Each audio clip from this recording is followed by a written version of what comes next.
अमित शाह जी ना तो external border security में बॉर्डर्स को सुरक्षित कर पाए और ना ही दिल्ली में इंटरनल सिक्योरिटी को सुरक्षित कर पाए। दिल्ली में भी कानून व्यवस्था, लॉ एंड ऑर्डर सीधे तौर पर अमित शाह जी के अंडर आता है और देश की बॉर्डर सिक्योरिटी भी अमित शाह जी के अंदर आती है। स्मृति ईरानी जी ने आज हिम्मत करके अमित शाह जी को चैलेंज किया है। उन्होंने कहा है कि ऐसे देशद्रोह में उनके ऊपर मुकदमा होना चाहिए जो बुरी तरह से बॉर्डर सिक्योर करने में फेल रहे हैं।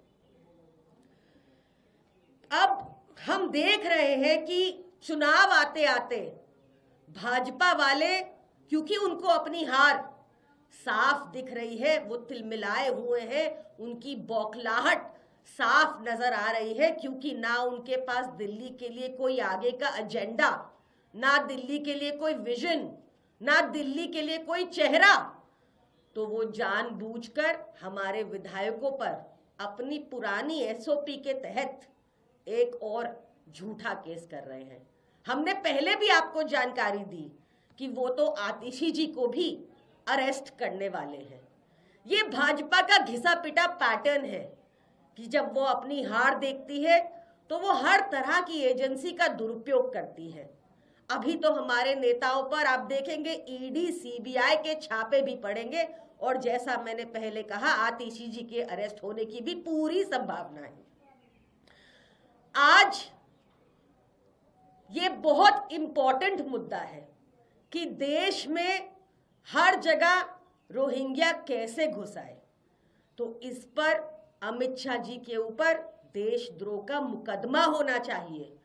हरदीप पुरी जी जिन्होंने सार्वजनिक तौर पर जानकारी दी 17 अगस्त 2022 को कि उन्होंने दिल्ली के बक्करवाला में रोहिंग्या बसाए हैं, उनको अरेस्ट होना चाहिए। तभी सारी जानकारी मिलेगी, पता चलेगा कि कल जो हमने खुलासा किया, जहां पर भाजपा के मंत्रियों और सांसदों के घर पे जो लोकसभा में सिर्फ 4-5 वोट थे वो 45-40 पहुंच गए 15 दिसंबर के बाद। क्या कहीं उन्होंने रोहिंग्या अपने घर में तो नहीं बसाए? वोटों के लिए बहुत जरूरी है हरदीप पुरी जी को अरेस्ट किया जाए और अमित शाह जी की अकाउंटेबिलिटी तय की जाए। धन्यवाद। सीधे तौर पे कह रहे हैं कि इसका सबूत है कि आपके दो विधायकों ने फर्जी दस्तावेज के आधार पर रोहिंग्या लोगों का आधार कार्ड बनाया।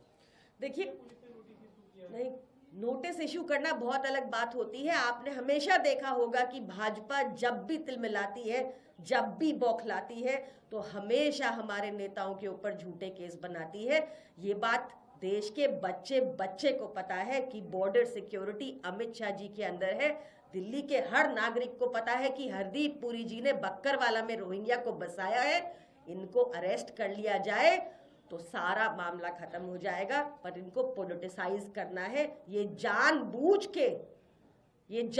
के बसा रहे हैं क्या अपने वोट बढ़वाने के लिए? इस बात की जांच होना जरूरी है। सवाल ये भी उठ रहा है कि जांच के लिए जा क्यों नहीं रहे? क्या उन्हें गिरफ्तारी का डर है कि गए तो जांच के लिए गिरफ्तारी हो जाएगी? देखिए, जब बुलाया जाएगा तो वो जाएंगे भी। हमें कब जांच गिरफ्तारियों से डर लगा है? हमें तो 2014 से इन्होंने 200 से ऊपर केसेस आम आदमी पार्टी के नेताओं के ऊपर किए। हमेशा कोर्ट में मुंह की खानी पड़ती है भाजपा को। झूठे केस बनाती है भाजपा, एजेंसीज का दुरुपयोग करती है। ये किसी से छुपा नहीं। सवाल ये है कि जब सीधे तौर पे प्रमाण है, जब हरदीप पुरी जी बता रहे हैं कि उन्होंने रोहिंग्या को बसाया, तो वो अब तक अरेस्ट क्यों नहीं हुए हैं? प्रियंका जी, एक सवाल ये भी है कि आम आदमी पार्टी की नजर में इंडिया अलायंस का स्टेटस अभी क्या है? क्योंकि अभी कुछ देर पहले गृह मंत्री अमित शाह ने कहा है कि इंडिया अलायंस है क्या? दिल्ली में कांग्रेस और आम आदमी पार्टी अलग है, बिहार में लालू यादव भी छटपटा रहे हैं। इनका अलायंस खत्म होने की शुरुआत हो चुकी है। महाराष्ट्र में बीजेपी की ऐतिहासिक जीत हुई। देखिए, मुझे लगता है आज ये बहुत इंपॉर्टेंट मुद्दा है, देश की सुरक्षा से जुड़ा मुद्दा है। सवाल उसी पर होने चाहिए और ये हम बहुत स्पष्ट कर चुके हैं कि दिल्ली में मुकाबला सिर्फ आम आदमी पार्टी और बीजेपी के बीच है।